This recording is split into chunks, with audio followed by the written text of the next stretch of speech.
ओम गम गणपतये नमः। ओम श्री सरस्वत्यै नमः। ओम श्री सद्गुरु परमात्मने नमः।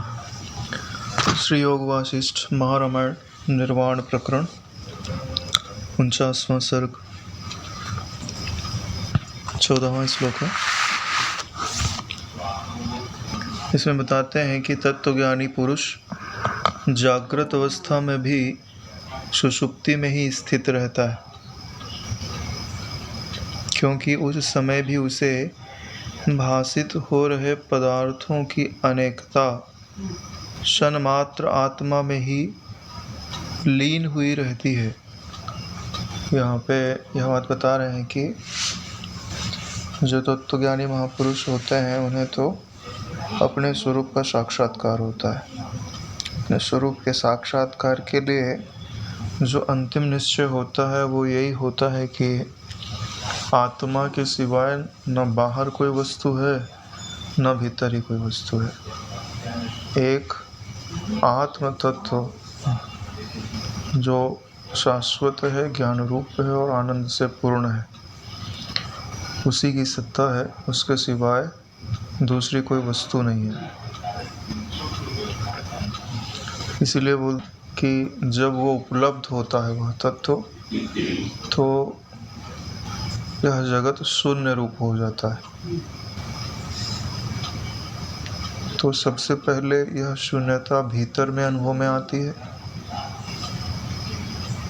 जो भीतर में उसका भली भांति प्रकाश हो जाता है, तब विचार करने पर उसे बाहर भी किसी वस्तु की सत्ता उपलब्ध नहीं होती। कि जो बाहर नाना तो दिखाई दे रहा है पांचों इंद्रियों के कारण, अगर पांचों इंद्रियों से प्राप्त ज्ञान को ना गिना जाए तो बाहर भी जगत शून्य रूप ही अनुभव में आएगा। यानी यह ज्ञान उसको होता तो है, यानी वस्तुएं दिखती तो हैं, लेकिन उस ज्ञान को वह कुछ मूल्य नहीं देता, क्योंकि उसे पता है कि यह ज्ञान केवल कल्पना मात्र ही है। कल्पना मात्र यानी मन आश्रित ही है। मन है तो इस जगत का पांच रूप से बोध है, मन नहीं है तो इस जगत का शून्य रूप से बोध है, नहीं है। इसीलिए बोल रहे हैं कि जागता हुआ भी वो सुषुप्त के समान है। और एक दृष्टि से बोल सकते हैं कि जिसे इस जगत से कोई प्रयोजन हो वही उस वस्तु के बारे में जागृत रह सकता है। जब जागता को जैसे सुषुप्त बोला तो व्यवहार तो सुषुप्ति में कर पाते हैं, फिर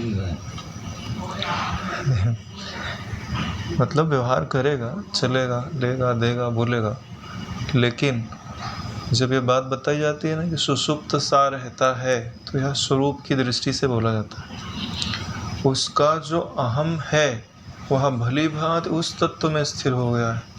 अब बोलने वाले में, लेने वाले में, देने वाले में, चलने वाले में उसका अहम नहीं है। तो जहाँ उसका अहम है वहाँ एक ही तत्व वर्तमान है। यानी इससे तदात्म पूरी तरह हट गया है और अब इसमें ना उसकी कोई सुख बुद्धि रही है ना सत्यता बुद्धि रही है। तो जब सत्यता ही नहीं है तो ना सत्यता है ना इच्छा है। और सतोगुण की अधिकता होने के कारण अधिकांश समय तो वह स्वरूप में निमग्न ही रहता है। जो अल्पकाल उसकी वृत्ति प्रारब्ध वशात होकर के फुर्ती भी है, व्यवहार भी होता है, तो वो उसको भी वो सुषुप्ति के समान ही गिन लिया जाता है। क्यों? क्योंकि उसमें जागृत के जो लक्षण होते हैं ना, वो घटित नहीं होते। संसार में जग रहा है, इसका मतलब होता है कि संसार में वो प्रवृत्त हो रहा है। तो लेकिन वो तो न संसार में प्रवृत्त हो रहा होता है ना निवृत्त हो रहा होता है। तुम लोग आओ और इंद्रियों से गुजर जाओ, कोई प्रयोजन नहीं है। इसीलिए बोलते हैं कि सुषुप्त सा है। जागृत अवस्था में नाना प्रकार के रूपों से संपन्न होने पर भी, आपकी बात बता रहे हैं कि जागृत अवस्था में नाना प्रकार के रूपों से संपन्न होने पर भी तत्वज्ञानी पुरुष एक रूप हो समान भाव से सुषुप्ति में ही स्थित रहता है। एक भाव से सुषुप्ति में ही, सुषुप्ति यानी शून्य अवस्था में ही, यानी ये जो जगत दिखाई दे रहा है ना, ये सब तुम मेरे लिए आकाश रूप हो, एक सन्मात्र तत्व ही है। उसके सिवाय जो ये प्रपंच दिखाई दे रहा है यह कल्पना ही है। इसलिए अब मुझे इससे कोई प्रयोजन नहीं है, न लाभ न हानि। इसलिए सबसे पहले इस जागृत जगत से इच्छाएं निकालवाई जाती हैं। जैसे बोलते हैं किसी का घर जलाना होता है ना, तो बोलते हैं भाई तुम अपना सामान निकाल लो यहाँ से, ये घर जो है जलने वाला है। तो हमारी जो सुख की भावना थी ना इस जगत में, बोले ये जो जगत जलने वाला है, ठीक है, तो इसमें जो तुम्हारी आसक्ति है ना वो पहले निकाल लो। यही तुम्हारा सामान है, तुम्हारी जो सुख की भावना है इस जगत में वो निकाल लो। क्योंकि अगर यही तो होते रहा है कि तुम्हें ना जन्म पर जन्म क्यों प्राप्त हो रहा है, क्योंकि जब देह के जलने का समय आता है और हमारी इच्छाएं रह जाती हैं, तो फिर वही इच्छाएं फिर से नाम शरीर देती हैं। इसलिए बोलते हैं कि हम देह ही नहीं सबके देह जला देंगे, ठीक है, लेकिन जो अगर सबके देह भी जला दें फिर भी तुम्हारी इच्छाएं रह गई तो तुम फिर सबको बना लोगे, अपने को ही नहीं फिर सबको बना लोगे। इसलिए बोल रहे हैं कि मुख्य जो कारण है वो है इच्छाएं। हम हैं सत्य संकल्प। देखो ईश्वर ने किसी जीव का निर्माण नहीं किया, वह स्वयं ही सब रूपों में व्यक्त हो रहा है। ऐसा नहीं है कि वो ईश्वर बन के बैठ गया और हमको जीव बना दिया, गुलाम बना दिया और जो है संसार चक्र में चला रहा है और खुद नियंत्रित कर रहा है। ये तो बाह्य दृष्टि से बोला जाता है। वास्तव में वह ईश्वर तत्व ही नाना रूपों में परिणत हो गया है। कहीं दिखता है कि मुक्त सा है और कहीं दिखता है बद्ध सा है। हर रूपों में वही सुख भी भोग रहा है, वही दुख भी भोग रहा है, वही मुक्त भी है, वही बद्ध भी है, और वास्तव में यह उसका खेल मात्र है। विचार काल में आपको ऐसा ही अनुभूत होता है। तो ये बात समझ में आ रही ना कि तत्वज्ञानी पुरुष एक रूप हो। एक रूप हो मतलब जो एक ही तत्व है ना, वही रूप होकर के मतलब सब तो वही रूप है, पहचान लिया कि मैं वही एक तत्व हूँ। अभी ये जो बातें चल रही हैं वो सन्मात्रता की दृष्टि से चल रही हैं। यानी जब आपको विश्राम उपलब्ध करना होता है ना, तो अधिष्ठान तत्व का ज्ञान दिया जाता है, क्योंकि सोने के लिए पलंग चाहिए ना। तो सन्मात्रता ही वो पलंग है जिसमें चिन्ह मात्रता विश्राम पाती है। क्योंकि चिन्ह मात्रता को अगर सन्मात्रता रूपी पलंग नहीं मिलेगा ना, तो कहाँ जाएगी? बोले असत पदार्थों का आश्रय लेने के लिए जाती है। जब असत पदार्थों का आश्रय लेने के लिए जाती है तो असत पदार्थ तो होते नहीं है। तो यही कारण है कि वह धन को पकड़ करके विश्राम को प्राप्त होना चाहा, तो धन का भाव चला गया। ना सतो विद्यते भाव था ही नहीं। जैसे कोई वाहन की परछाई पे बैठ के, ट्रेन चल रही हो, उसकी जो परछाई पड़ रही हो, बोले मैं इस परछाई पे आरूढ़ हो जाऊंगा तो मेरी यात्रा हो जाएगी, तो संभव है? नहीं संभव है। ऐसे ही है कि असत भाव में स्थित होकर के उसका आश्रय लेके कोई विश्राम को उपलब्ध नहीं हो सकता। यह जो शरीर है, संसार है, संसार में नाना प्रकार की वस्तुएं हैं, जो यह दिखाती हैं कि तुम मुझे प्राप्त कर लो और तुम कृतकृत्य हो जाओगे। तो उनका आश्रय कैसा है? जैसे कोई परछाई पे आरूढ़ होकर के यात्रा करना चाहे, यानी उसका आश्रय झूठा है नारायण।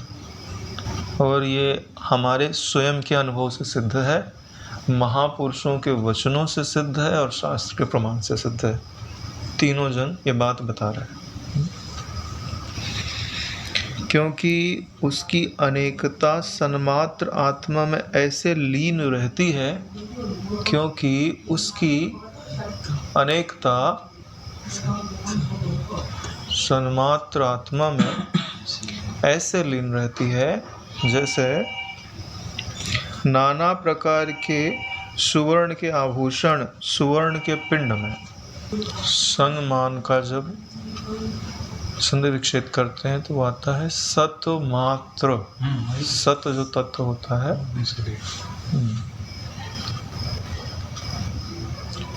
काल से परे जो तत्व होता है उसे सत कहता है, यानी काल उसमें बरतता है। ठीक है। सत शब्द होता है, नित्य शब्द भी होता है, तो जान गए आप लोग ना। काल की सीमा के अंदर आकर के जो सदा रहता है उसे नित्य कहते हैं, और काल की सीमा में ना आता हुआ जो सदा रहता है उसे सत कहता है।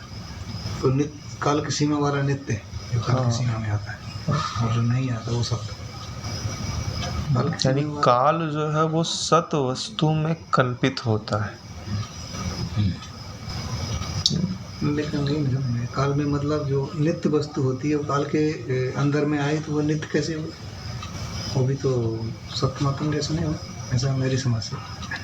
जैसे ये आपके ब्रह्मा हैं, विष्णु हैं, ये सब नित्य कहे जाते हैं, सत्य नहीं कहे जाता है। सत्य ब्रह्म, यानी जब तक सृष्टि रहेगी तब तक ब्रह्मा ब्रह्मा रहेंगे, वो बदलेंगे नहीं, एज इट इज रहेंगे। लेकिन सृष्टि के लय होने पर नहीं रहेंगे। मतलब तब तो रह जाएगा। यानी जब तक काल रहेगा तब तक वो रहेंगे, जब काल बाधित हो जाएगा तब वो बाधित हो जाएंगे। लेकिन सत ऐसा नहीं है, वो चाहे समय रहे चाहे समय ना रहे।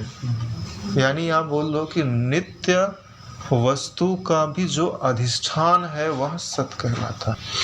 ज्ञानी का वह अवशिष्ट सन्मात्र चित्त रूप ही क्यों नहीं होगा? संशय कर रहे हैं।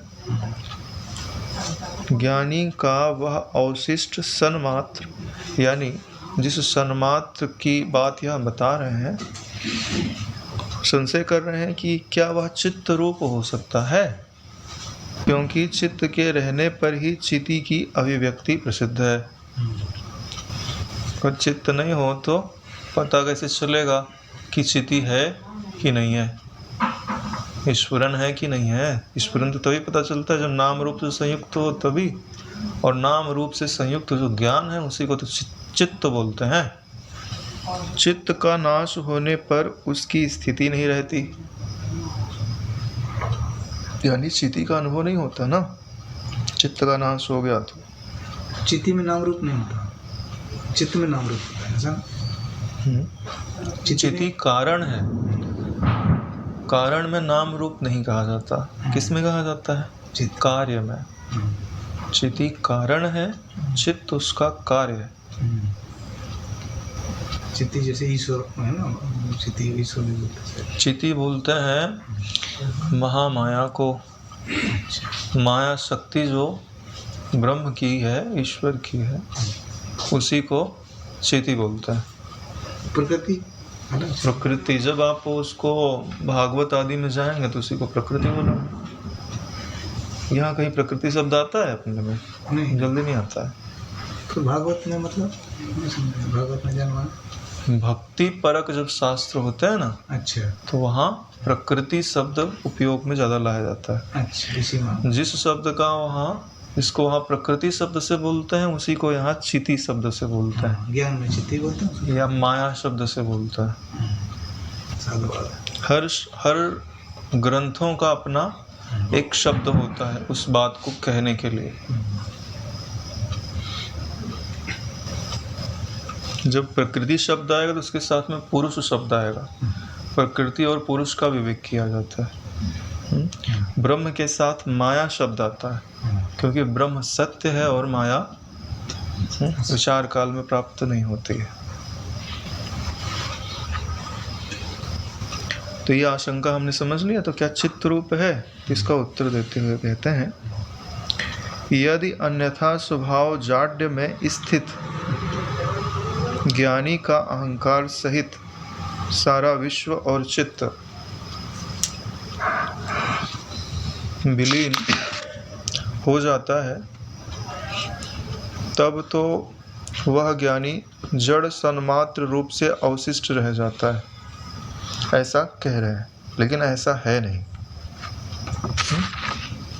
देखिए चित्त जो है ना, दो प्रकार से विलीन होता है। यह सारा संसार, अहंकार और चित्त। भैया आप सुसुप्ति में चले जाते हो तो क्या आपका अहंकार बचा रहता है? संसार बचा रहता है कि चित्त बचा रहता है? कुछ भी बचा नहीं रहता, विलीन तो हो ही जाता है। लेकिन यहाँ आगे शब्द लगाया है किसका? ज्ञानी का। सामान्य पुरुष अगर इन तीनों चीजों को लीन भी करता है तो वह जड़ सन्मात्र में ही विश्राम पाता है। आपको नींद कहाँ आती है? उसको जड़ सन्मात्र बोलते हैं। इसीलिए क्या लिखा हुआ है? जड़ सन्मात्र रूप से अवशिष्ट रह जाता है। जड़ सन्मात्र रूप से अवशिष्ट रह जाता है। किसके लिए बोला जा रहा है? जब अज्ञानी इनको लीन करेगा ना, जिसको उस तत्व का बोध नहीं है, तो उसको विश्राम कहाँ मिलेगा? जड़ सन्मात्र। लेकिन जड़ता में हाँ, उसी को आप बोलते हो जड़ता में। मुख्य रूप से जड़ता में, उसी जड़ता के लिए स्वरूप का बोध नहीं, क्योंकि जड़ता भी तो किसी वस्तु में रखी होगी ना, तो सन्मात्र तो जोड़ना ही पड़ेगा ना। इसीलिए क्या बोल देते हैं हम? ऐसे जनरली बोल देते हैं कि जड़ता में विश्राम पा रहे हैं, जबकि वास्तव में क्या वर्ड बनता है? जड़ सन्मात्रता में विश्राम पा रहे हैं। सन्मात्र से जुड़ा हुआ जड़ता, क्योंकि जिसमें आप विश्राम पा रहे हो वो तो सदा है, लेकिन आपको उसका बोध नहीं है, इसके लिए उसको जड़ आगे लगा दिया गया है। जड़ता अज्ञान के लिए ही आती है।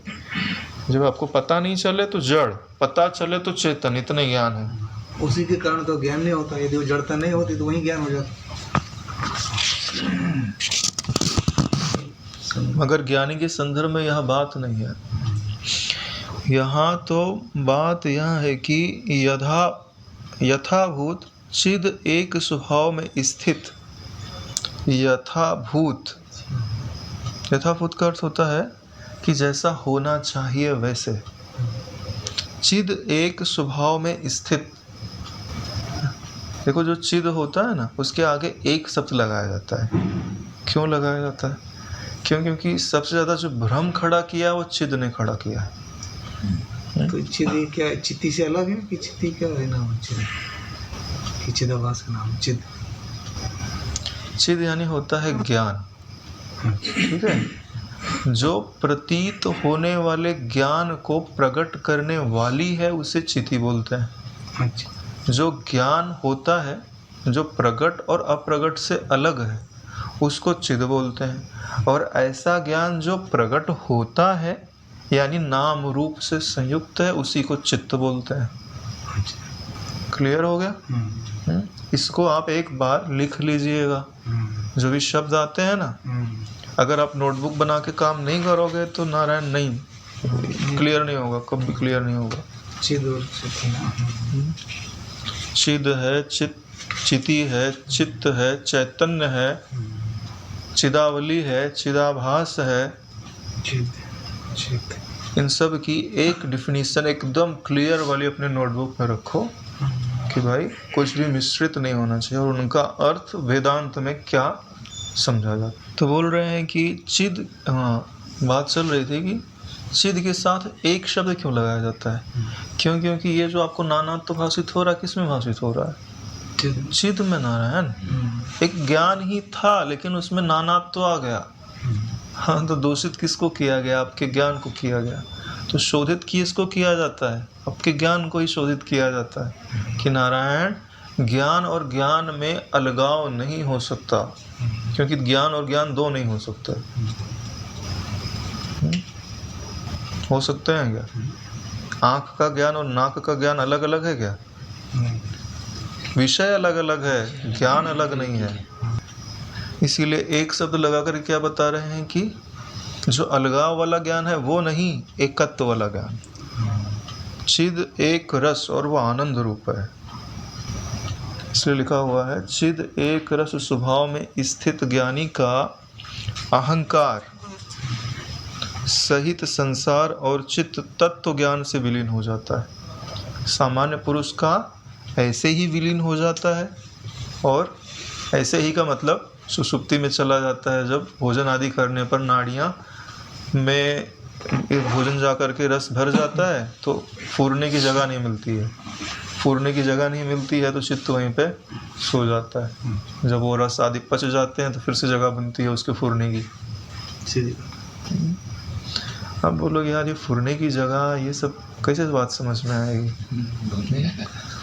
ठीक है, तो ये समझ लीजिए कि अपनी जो तंत्रिका कोशिकाएं होती है ना, उन्हीं से इस जगत का ज्ञान हम तक पहुंचता है। तो जब हम भोजन आदि करते हैं तो उनमें भी पहले तो ऊर्जा की कमी हो जाती है, फिर ऊर्जा की प्राप्ति के लिए उनको भी पोषण की आवश्यकता होती है। तो उनके अंदर जो उनको पोषित करने वाला वो पदार्थ की मात्रा ज़्यादा हो जाती है। तो अब ज्ञान का जो ट्रांसफरेशन है, यहाँ से वहाँ जाना है, उसकी गति धीरे धीरे स्लो होने लगती है। तो इसीलिए हमको जमाई आने लगती है। फिर बोलती है कि अभी भी हमें ज्ञान को प्रोसेस करने की क्षमता उपलब्ध नहीं हुई। ऐसा करो, पूरे ही बंद कर दो, पूरी क्रियाओं को बंद कर दो, हमारे अंदर फिर से ऊर्जा आ जाएगी, तो हम फिर से ज्ञान को प्रवाहित करने में सक्षम हो जाएंगे। तो इस दृष्टि से आप समझोगे तो आपको समझ में आएगा कि नाड़ी में फुरने की जगह नहीं, यानी कि ज्ञान के संचरण की जो ऊर्जा चाहिए ना उनको, वो ऊर्जा नहीं है। ऐसा विज्ञान की दृष्टि से समझा जा सकता है। और जो बोला जाता है कि नाड़ी में स्पंदन की जगह ही नहीं है, इतना रस भर गया है, तो वो सूक्ष्म शरीर की दृष्टि से बोला जाता है। और उसका तो यथार्थ बोध उसी को हो सकता है जो नाड़ियों को देख सके। अपन तो सिर्फ सुन करके मान ही सकते हैं,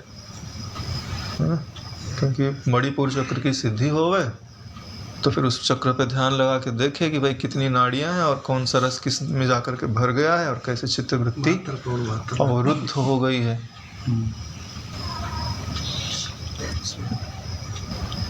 है ना, बात समझ में तो आ गई मेरे ख्याल से। तो ज्ञानी का अहंकार सहित सारा संसार और चित्त तत्व ज्ञान से विलीन हो जाता है। तत्व ज्ञान से विलीन होने का मतलब होता है पहले असत्य अनुभव में आएगा, जब असत्य अनुभव में आने लग गया और उसका कोई प्रयोजन भी नहीं रह गया, असत्य भी है और उसकी कोई इच्छा भी नहीं है, तो फिर क्या होगा, धीरे धीरे लीन हो जाएगा। क्योंकि कोई भी वस्तु जीवित क्यों है, क्योंकि आप उसको देखना चाहते हो। जिस वस्तु को आप देखना नहीं चाहोगे ना, वो आपके लिए नहीं है, देखोगे ही नहीं। चित्त धीरे धीरे उपराम होते जाएगा तो इस जगत को ग्रहण क्यों करेगा। देखिए ये अपना चित्त है ना, ज्यादातर जो देखे हुए सुने हुए विषय हैं उन्हीं को याद करता है। और याद क्यों करता है, क्योंकि उससे उस चित्त को कुछ चाहिए, सुख चाहिए, आनंद चाहिए, या शत्रु है तो उसको खत्म करने के लिए, नष्ट करने के लिए उपाय सोचते रहेगा, और मित्र है तो उसकी सुख की भावना करते रहेगा, तभी तो चित्त में प्रोसेस चलता है। तो बोले इसीलिए तो बोलते हैं बीत राग भय क्रोध, राग भी निकल गया तो मित्र का काम खत्म हो गया, भय क्रोध निकले, क्रोध खत्म हो गया तो शत्रु का भाव निकल गया, और संसार से भय भी नहीं रह गया, कुछ है ही नहीं है। मृत्यु का भय निकल गया ना, तत्व के ज्ञान से। इसीलिए बोला रहा तत्व ज्ञान से विलीन हो जाता है, भली भांति लीन हो जाता है, इसलिए वह सत स्वरूप से ही अवशिष्ट रह जाता है। इसमें जो जड़ शब्द था वो हटा गया, सत स्वरूप से ही अवशिष्ट रह जाता है। उस समय ज्ञानी का परिशिष्ट चिद एक रस अचिद रूप है। अचिद रूप है ऐसा नहीं कहा जा सकता, चिद रूप है भाई, पता चल रहा है कि कहाँ विश्राम मिल रहा है। उस समय चिद एक रस सन्मात्र को परिशेष की ही सिद्धि हो जाती है। यानी सन्मात्र में तो सभी विश्राम पाते हैं, लेकिन चिद एक रस सन्मात्र में ज्ञानी जन विश्राम पाते हैं।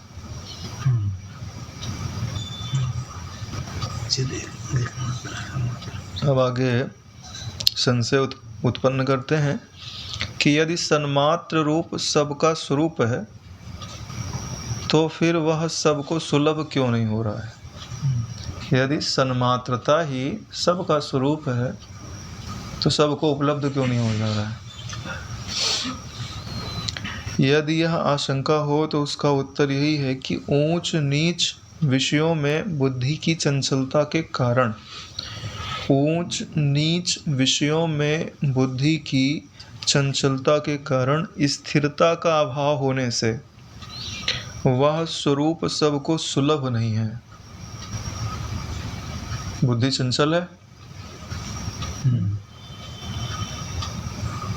वो तत्व स्थिर है ना, तो उसको ग्रहण करने के लिए बुद्धि की स्थिरता की आवश्यकता है, इसलिए वो सबको सुलभ नहीं है। इसी को श्लोक के अंदर कहते हैं, ऊंच नीच विषयों की ओर दौड़ने से बुद्धि क्लेश पाती है। अब बोलते हैं ऊंच और नीच विषय क्या होता है। जो ऊंचे लोकों में ले जावे, नहीं सात्विक इच्छाएं हो में उनको ऊंचे विषय, जो तामसिक इच्छाएं हैं वो नीचे के विषय। और बुद्धि इनके पीछे दौड़ती क्यों है, क्योंकि लगता है कि मेरा जो प्रयोजन है ना, जिसको मैं ढूंढ रही हूँ, इनमें कहीं मिल जाएगा, लेकिन मिलता नहीं है, तो क्लेश इसीलिए प्राप्त हो रहा है। मिल जाता ना उधर तो काहे को क्लेश मिलता भाई। इसलिए लिखा है ऊंच नीच विषयों की ओर दौड़ने से बुद्धि क्लेश पाती है, इसलिए वह सन्मात्र स्वरूप सबको सुलभ नहीं है। अगर बुद्धि स्थिर हो जाए, स्थिर कब होगी, निश्चयात्मिका कब होगी, स्थित धी, स्थित प्रज्ञ, समाधिस्थ, सारे शब्द उपयोग में लाया ना भगवान ने, बढ़िया जबरदस्त सब। उसी के लिए तो बोल रहे हैं कि आपकी बुद्धि स्थिर हो जाए ना जिस दिन, उस दिन आपको वो तत्व उपलब्ध हो जाना रहा है।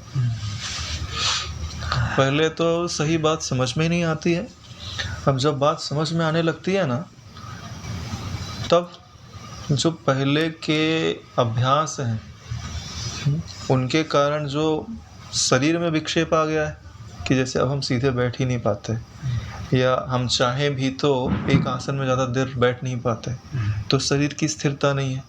जब शरीर की स्थिरता नहीं है तो प्राण की भी स्थिरता नहीं होगी। शरीर से प्राण जुड़ा हुआ है, प्राण की स्थिरता नहीं तो मन की स्थिरता नहीं। अरे भाई वो ब्रह्म तत्व बोलता है कि तुम एक जगह पर एक प्राण होके 3 घंटा बैठो तो मैं अपनी झलक दिखा दूं।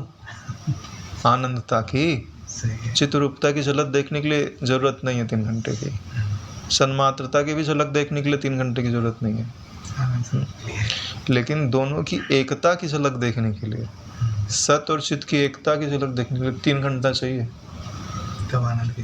एक रस, शरीर भी एक रस, प्राण भी एक रस, विक्षेप नहीं होना चाहिए,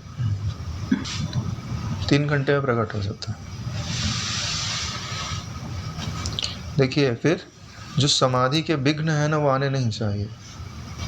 आलस्य, प्रमाद, रसास्वाद, लय, विक्षेप, ये नहीं उपलब्ध होने चाहिए। शुद्ध तत्व ज्ञान का प्रभाव हो। अपन लोग 3 घंटे समय दे भी दे तो सो के दे सकते हैं ना भाई, मतलब माला करते करते जैसे भी शांत बैठे बैठे भी झोंका मार देते हैं। आधा घंटा 1 घंटे से ज़्यादा नहीं होगा। 3 घंटे की 3 घंटा किस दृष्टिकोण से बोला जा रहा है? जब आप पातंजलि योग दर्शन पढ़ते हैं, ठीक है ना, तो बोला जाता है 12 सेकंड अगर एक जगह अपना मन टिक गया ना तो उसको प्रत्याहार बोलता है। उसका 12 गुना समय फिर धारणा, उसका 12 गुना समय फिर ध्यान, फिर उसका 12 गुना समय सविकल्प समाधि। कम से कम सविकल्प समाधि तक तो जाना पड़ेगा। निर्विकल्प तो थोड़ा बहुत टाइम लगेगा। तो भाई ये ज्ञान समाधि आपको उपलब्ध करनी है कि नहीं करनी है? इसीलिए शास्त्र आदि में एक सिद्धांत बनाया गया है कि अगर आप 3 घंटे किसी आसन पे बैठते हैं तो आसन सिद्ध हो जाता है। ऐसे नहीं बनाया गया है, एक गणित है, ये पूरा मनोविज्ञान है जो किसी सिद्धांत पे कार्य कर रहा है। और बापूजी ने क्या बोले? बोले 3 मिनट उस तत्व में स्थिर हो जाओ, यानी 3 घंटे के बाद वो 3 मिनट, सीधी बात है। या तो ईश्वर कृपा हो जाए, गुरु कृपा हो जाए। 3 मिनट अगर आपने उस तत्व का रस भली भांति पी लिया ना, आपका चित्त फिर दोबारा और किसी वस्तु की मांग नहीं कर सकता। वस्तु मिल गई ना उसको। हाँ भैया, जिसने एक बार खीर वीर का अच्छे से टेस्ट ले लिया हो तो फिर वो क्या बोलते हैं उसको, नाली का पानी बोलते हैं, लेकिन अपन बोले कैसे? उसको रुचेगा कैसे? नदी हाँ तो नदी का पानी बोल लो। क्या बचेगा? हाँ तो भाई बुद्धि की स्थिरता की ज़रूरत है। बुद्धि स्थिर नहीं होगी तो नारायण काम नहीं चलेगा। ये जो विचार है ना, ये बुद्धि के को विक्षेपित करने वाली जो चीज़ें होती हैं ना, उनको हटाने का यत्न करता है। भाई वैराग्य प्रकरण पढ़े कि भाई यहाँ दुख मिलता है, वहाँ से बुद्धि तू हट जा। फिर बाद में पढ़ते पढ़ते आए कि भाई ये जो विषय, बोले वहाँ से हटने की ज़रूरत तो ठीक है, हटा लिया हमने, अब देखो वो है क्या? बोले वो है भी नहीं। यानी उनका घर ही हटा दिए। पहले तो घर से निकाल लिया अपनी बुद्धि को, अपने निश्चय को वहाँ से, फिर बोले ये हटा दो, क्या पता दोबारा आके रहने लगे। सत्यता ही हटा दो। पहले सत्यता हटाए, फिर विषयों को भी हटा दिया। बोले सत्यता नहीं है ना, मतलब तो फिर है ही नहीं है, शून्य रूप है, हटो, बड़ी बात है। दिखो भी मत। अरे पदार्थ भावनी अवस्था, न भीतर कुछ न बाहर कुछ, तब जाके विश्रांति, पूरी विश्रांति प्राप्त होती है तुरीय अवस्था में।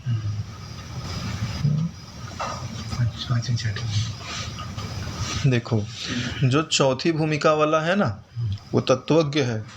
वो जब समाहित चित्त होकर के बैठता है तो 7वीं भूमिका में पहुंच जाता है। ठीक है, ये मत समझना कि चौथी भूमिका में है भीतर, वो भीतर 7वीं भूमिका में है।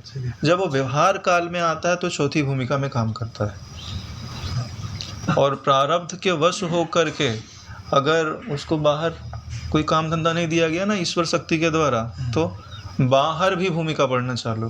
हाँ, पहले चित्त उसका 5-6 घंटे जगत में देख सुन बोल लेता था, फिर बोलेगा 5 घंटे की ज़रूरत क्या है? इतना बढ़िया लग रहा है, महल बिछा हुआ है, पलंग सजी हुई है, इधर कहाँ आ गए तुम जंगल में? तो चित्त बोलता भैया हम नहीं जाने वाले। बड़ा परिश्रम है जगत में। हाँ, 1 घंटा भी नहीं जाएगा। उद्यमे नहीं खिद्यन्ति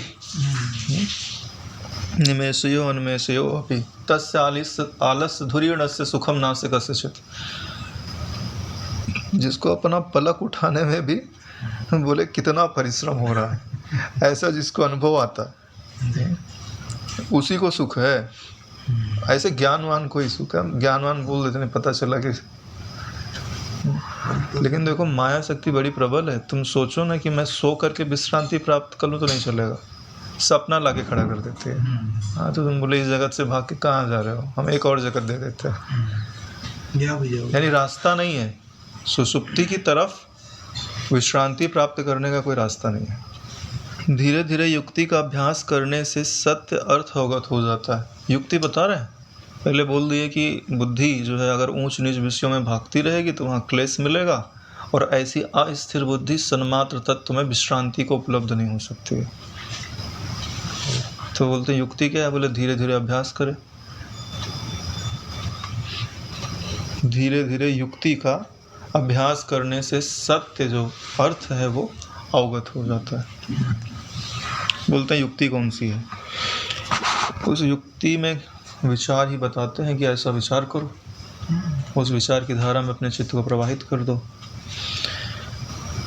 लिखा है जिस अधिकारी पुरुष ने, अधिकारी शब्द लगा दिया गया है, यानी जो अनाधिकारी है वो करने का प्रयास भी करेगा तो सफल नहीं होगा। अधिकारी होना चाहिए, यानी उसके पास वैसा करने की सामर्थ्य होनी चाहिए। सामर्थ्य नहीं है तो जिसको जिस वस्तु का ज्ञान ही ना होवे, कैसे करते हैं पता ही ना होवे और करना भी ना आता हो तो नहीं कर पाएगा। जैसे किसी ने वीडियो देख ली, सर्जन ऐसे ऐसे ऑपरेशन करता है, वो भी हार्ट वाला, ठीक है, दे दिया चूरा वूरा लेकर के जाओ भाई, कहाँ से करेगा?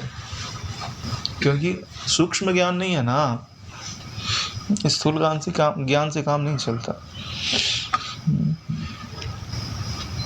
जिस अधिकारी पुरुष ने, अधिकारी किसको बोलते? षड संपत्ति होवे, वैराग्य होवे, मोक्ष की इच्छा होवे, साधन चतुष्टय जिसके पास है उसी को अधिकारी पुरुष बोलता है। भूत भविष्य और वर्तमान इस जगत रूपी अंग के जन्म को कार्य कारण आदि से विचार कर, ये जगत के अंग क्या है? बोले तीनों काल, भूत भविष्य और वर्तमान, यही जगत के अंग हैं। बोले इनको कार्य कारण आदि से विचार कर ले। बोले कार्य कारण क्या होते हैं, है ना? अपरोक्ष अनुभूति में हमने पढ़ा हुआ था कि कार्य में कारण सदैव अनुगत होता है, लेकिन कारण में कार्य अनुगत नहीं होता है। इसका मतलब है कि कारण तो सदा जीवित है, लेकिन कार्य कभी है कभी नहीं है। जैसे सोना सदा है, लेकिन उसमें गहना कभी है कभी नहीं है। तो जो गहना है वह सोने में बाधित भासमान है, कभी है कभी नहीं है। इसलिए सत्य वस्तु क्या हुई? सोना हुई। ठीक है, ऐसे ही ये जो जगत आपको दिखाई दे रहा है ना, उसको क्या बोलेंगे आगे जाकर के? कार्य कारणता आदि से विचार कर वाचारंभण श्रुति में दिखाए गए न्याय द्वारा। बोले वाचारंभण श्रुति में जो न्याय प्रसिद्ध है उसका क्या अर्थ होता है? बोले वचन मात्र, यानी बोलने में तो आ रहा है लेकिन है नहीं। जैसे बंध्या के पुत्र ने यह महल बनाया, बोलने में तो आया लेकिन बनाया क्या? इसी को बोलते हैं वाचारंभण। यही न्याय है। श्रुतियों में कोई बात समझाने के लिए एक दृष्टांत होता है, उसी को, वो दृष्टांत इतना परफेक्ट होता है ना, उसको न्याय बना दिया जाता है। तुमको जजमेंट लेना है ना, हाँ ये दृष्टांत उठाओ लगा दो, समझ गया भाई। एक वर्ड बोलेंगे और इतनी बड़ी बात समझ में आ जाएगी। एक सूत्र जैसे। स्थूल और सूक्ष्म प्रपंच से रहित परिशिष्ट सन्मात्र अखंड बोध रूप से जान लिया है। यानी वाचारंभण, ये जो आपका जगत है उसके जो अंग हैं और पूरा जगत है। जगत कैसे? बोले स्थूल भी हो सूक्ष्म भी हो। तो कैसा है? बोले वाचारंभण, कहने मात्र है। तो जब कहने मात्र है तो बचता क्या है? परिशिष्ट, यानी जो बच जाता है। सन्मात्र अखंड बोध रूप से जान लिया, जो बचता है वही सन्मात्र है, अखंड है और बोध रूप है। सन्मात्र अखंड और बोध। आप अखंड हो ना, अखंड हो जान तो लिया है, लेकिन आपकी अखंडता आपकी दृष्टि पे सदैव आरूढ़ रहनी चाहिए। ये अलग नहीं। व्यवहार काल में व्यवहार के लिए चलो, स्वीकार कर लिया तो कर लिया, नहीं तो अपनी अखंडाकार जो वृत्ति है उसको सदैव जीवित रखो, प्रयत्न पूर्वक बढ़ाओ। यही तुम्हारा कर्तव्य है।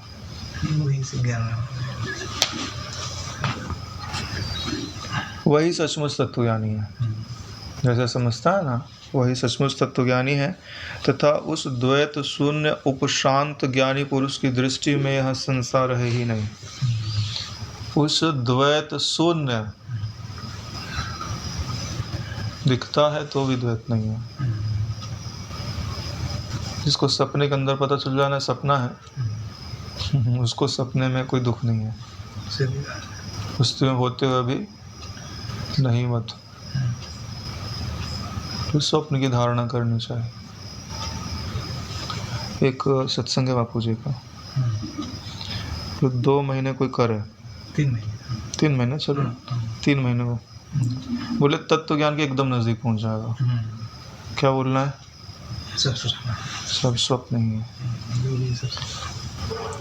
लेकिन इसके लिए पहले सपना तो आना चाहिए तुमको। आना चाहिए और याद रहना चाहिए जी। मजाक की बात नहीं बता रहे। पहले सपना याद रखना सीखो। सपने का ही अनुभव नहीं है तो तुम जगत सपना है तो शब्द ही तो याद आवेगा। सही है। पहले स्वप्न याद करो, फिर स्वप्न को याद करके अपनी बुद्धि के समक्ष रखो। बुद्धि देख, सपने में तेरे को धरती दिखी थी क्या? आसमान दिखा था? पानी दिखा था? कभी पिया था? स्वाद आया था क्या? बोले हाँ आया था। गिर गया, चोट लगी थी, दर्द आया था। तो बोले जब वहाँ भी वैसे ही दर्द का एहसास हो रहा है, यहाँ भी ऐसा एहसास हो रहा है, तो दोनों में अंतर क्या है? ये बड़ी बात है। जब आप स्वप्न याद ही नहीं रखेंगे, उससे इसकी साम्यता ही नहीं करेंगे, तो स्वप्न दृष्टांत कार्य कैसे करेगा? और जिसको सूक्ष्म यात्राएं कराई जाती है ना, उसके लिए पहला गणित होता है, भाई तू 2 महीने 3 महीने पहले अपने सपने को याद कर और उसको लिखा कर, तब तुम्हारी पकड़ होगी सूक्ष्म जगत में। क्योंकि पूरा ये जो सूक्ष्म जगत है सपने की तरह ही है, तब जाके गति होती है उसके अंदर। कभी कभी तो तुम्हारी सूक्ष्म यात्रा हो जाएगी, तुमको लगेगा सपना ही तो था यार ये, जग ऐसे ही है, आभास मात्र। ये यही जो जगत है ना, इसमें हमारा तदात्म हो गया, तभी हमको इतना बड़ा ठोस रूप भास रहा है। अभी जो घंटे बीत गए हैं अपने, उन पर नज़र डाल के देखो, कहाँ गए थे, क्या किया था, क्या खाया था, क्या पिया था, क्या अनुभव में आएगा? वृत्ति मात्र ही ना, आभास मात्र ही। ये अब भी जो थोड़ा सा काल चल रहा है, इसी में ठोसता भासती है, पिंडता भासती है। और यही जो पिंडता है, जिसको हम, यही चित्त हमारे जाके बैठ गई कि जगत सत्य है। यही चीज़ को निवृत्त करनी है। तो बात जो गुरुजी ने बताई, युक्ति बड़ी ज़बरदस्त है। तो एक दिन आप खुद ही डर जाओगे, बोले इस युक्ति का पालन नहीं कर सकते हमें तो पूरा जगत खत्म हो जाएगा। सच में देखो, एक चीज़ मैं बताता हूँ कि अपने मन को आदत है देह के इर्द गिर्द ही घूमते रहने की। जिन चीज़ों का अभ्यास है वो चीज़ें आए जाएं, बढ़िया लगता है। अब इससे बड़ा कोई अनुभव आने का होता है ना, तो चित्त डर जाता है। क्या पता क्या हो जाए, अननोन जगह, अननोन चीज़।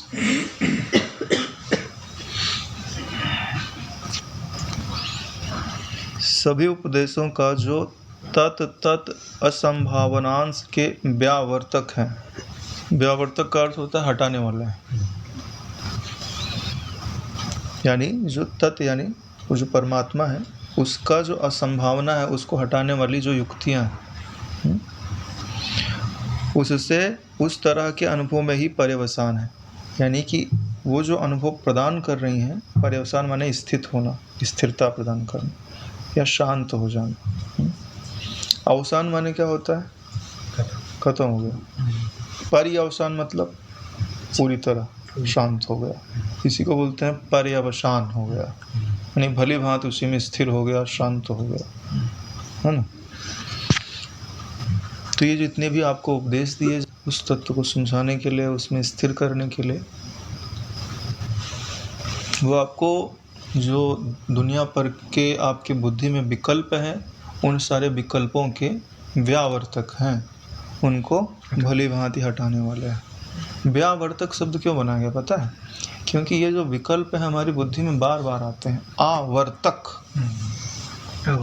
आवर्तन, आवर्तन को विस्थापित कर दो तो क्या बन गया? बी आवर्तन, बी आवर्तक, दोनों को मिला दिया, व्यावर्तक वर्ड बन गया।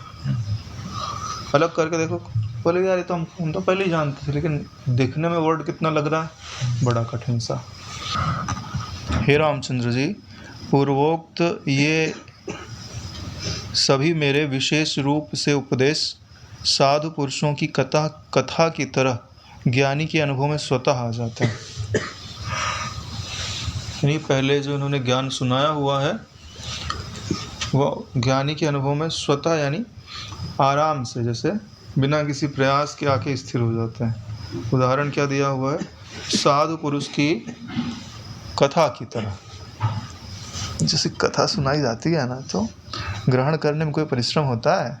हम घंटे भर बैठ के कहानी सुन सकते हैं। गणित पढ़ाने लगे तो बोले वे 10 मिनट में थक गए हम। क्यों? क्योंकि उसमें कड़ियाँ बनती जाती हैं, एक घटना से दूसरी घटना जुड़ी हुई है, इसके लिए मन को रस आता है। गणित में क्या होता है, कड़ी जोड़ी हुई नहीं है, एक सूत्र यहाँ का अगला सूत्र और कहीं का। तो ये जो ज्ञान बताया जाता है, तो ज्ञान क्रमबद्ध है। जब ज्ञान क्रमबद्ध होता है तो उसके ग्रहण करने में कोई परेशानी नहीं होती। अभी एक बात हम यहाँ की बताएं, दूसरी वहाँ की बताएं, तीसरी वहाँ की बताएं, कुछ भी नहीं होगा।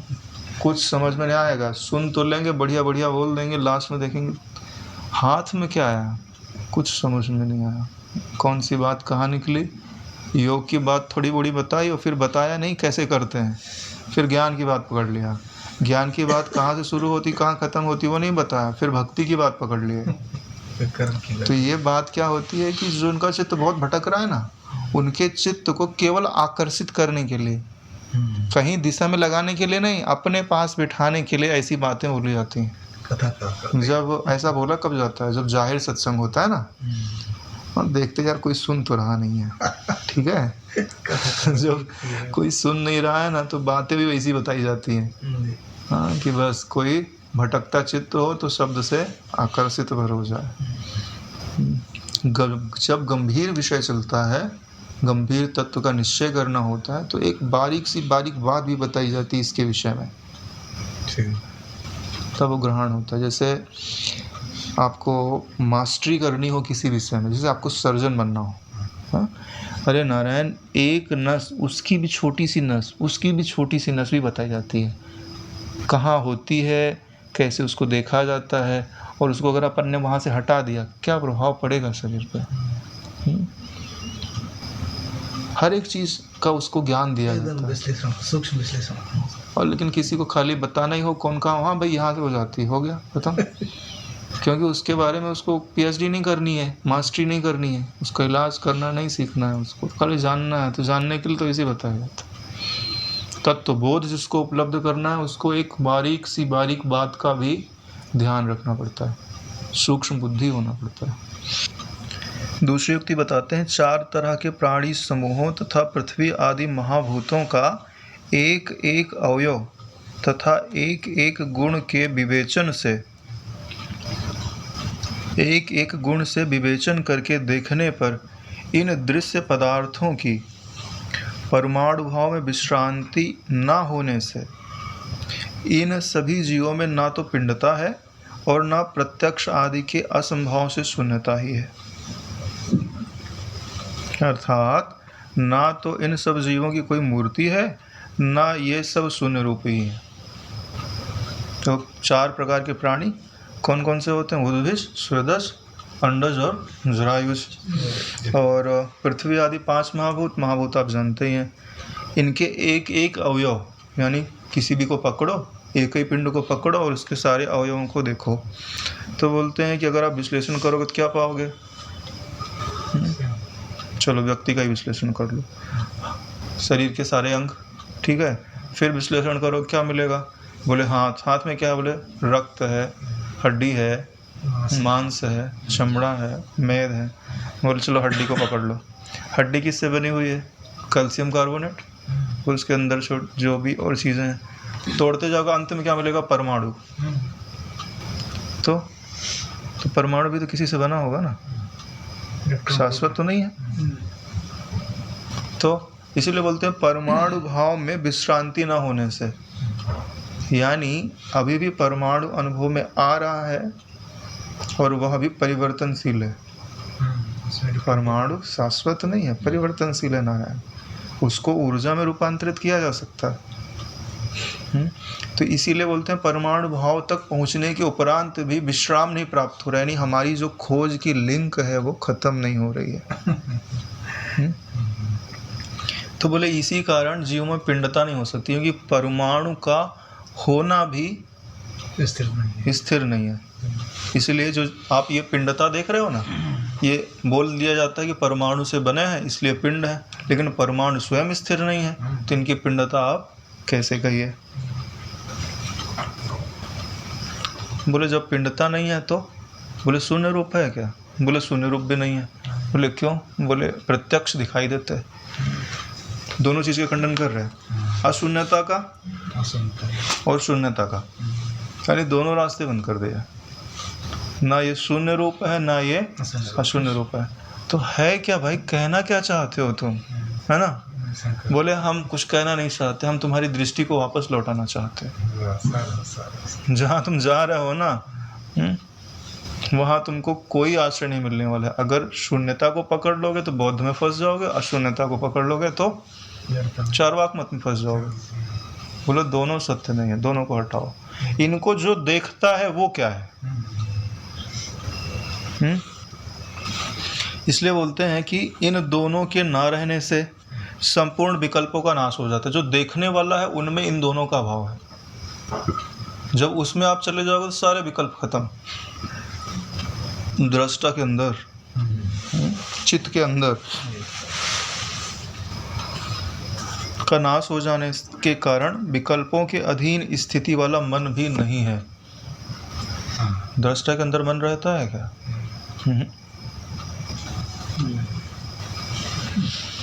मन कौन सी वस्तु है? दृष्टा की दृष्टि ही मन है। उसने अपनी दृष्टि का संवरण कर लिया ना, तुम देखना ही नहीं चाहो तो क्या दिखेगा? तुम देखना चाहते हो तब तुम्हारी दृष्टि ही मन रूप हो जाती है, संसार रूप हो जाती है।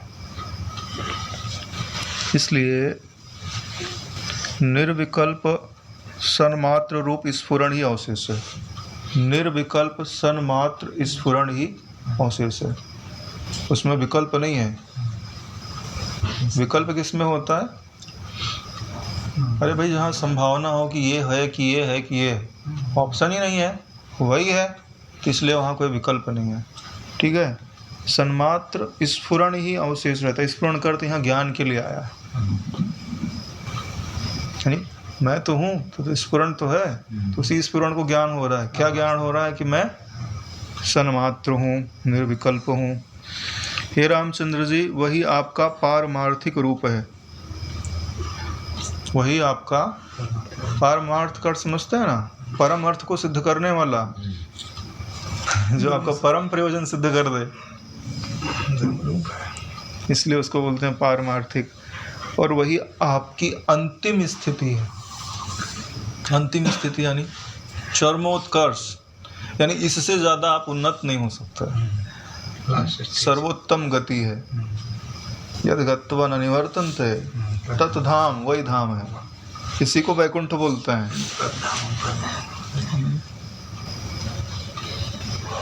चलिए विश्राम लेते हैं।